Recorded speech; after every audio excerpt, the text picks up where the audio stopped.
In Luke 14, Jesus is having dinner at the house of a prominent Pharisee. And while he is there, he gives a series of teachings about banquets. It is from this chapter that we, the Banquet Network, get our name. And soon you will see why.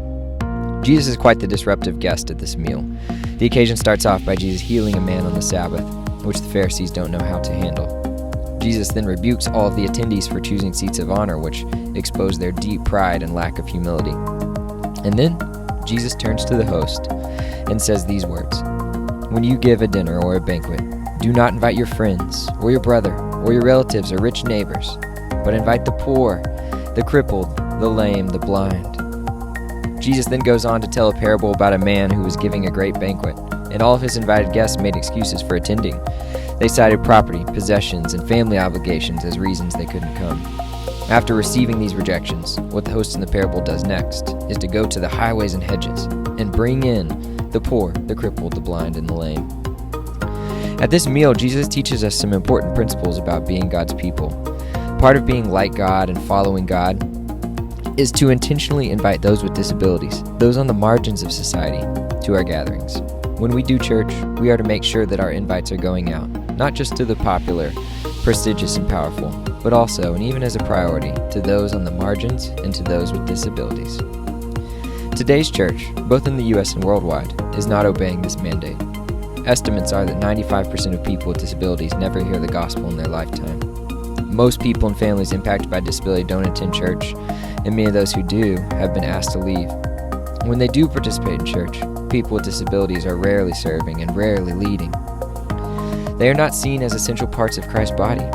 Inaccessible congregations are the norm, not so much physically, but relationally and culturally.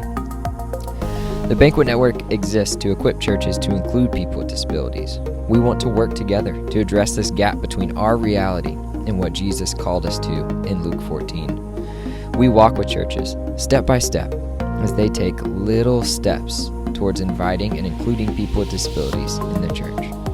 We know that every church has unique strengths and unique challenges. That's why we've developed a tool we call the IMP, or Individualized Ministry Program. This tool is based on the IEP that is used in the school system to accommodate and include students with disabilities.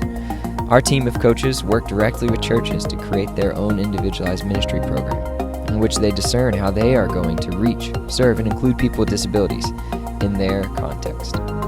We want to make obeying Jesus as easy as possible, so we walk with churches every step of the way, talking through their questions, their budgets, and their fears. And importantly, all of our work with churches is free, because we believe no church is too small to invite people with disabilities to their banquets. We want to work with you too.